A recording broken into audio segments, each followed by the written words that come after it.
In November, Washington County, Tennessee voters will select who will succeed Commissioner Suzy Williams, who died just a few weeks ago. But because it's so close, parties will hold caucuses instead of primaries to select candidates.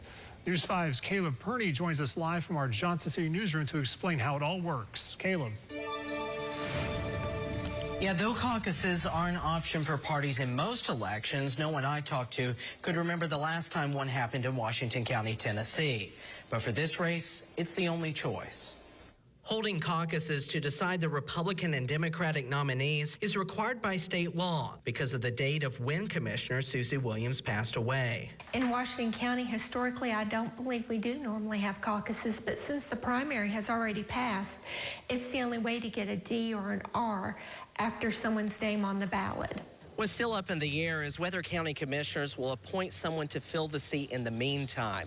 State law requires them to appoint someone within 120 days, but there's only 127 days till the election. Republicans haven't yet decided the date of their caucus. They plan to hold a meeting with a paper vote. You have to have voted in 3 of the last 4 statewide Republican primaries to join. We'll just open it up for nomination and names and whittle it down and hope that we have one good individual that everybody can agree on. They say the biggest worry is turnout. It's very important to vote, and if you want good leaders, you have to step up to the plate and you have to show up at the polls and help pick them. Democrats taking a different approach. Caucus participants need to sign a form saying they support Democrats. Voters will meet the candidates at Carver Recreation Center August 10th at 10 a.m. People will literally vote with their feet. So all the candidates are going to go to a part of the space, and then the voters who support each candidacy will walk with those candidates to the part of the room that they,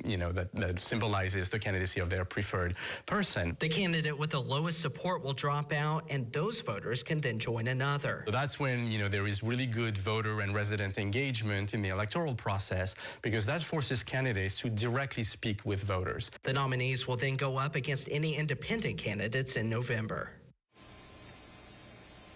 Neither party would name any of the potential candidates. The general election is on November the 5th. Live in the Johnson City newsroom, Caleb Perney, News 5, WCYB.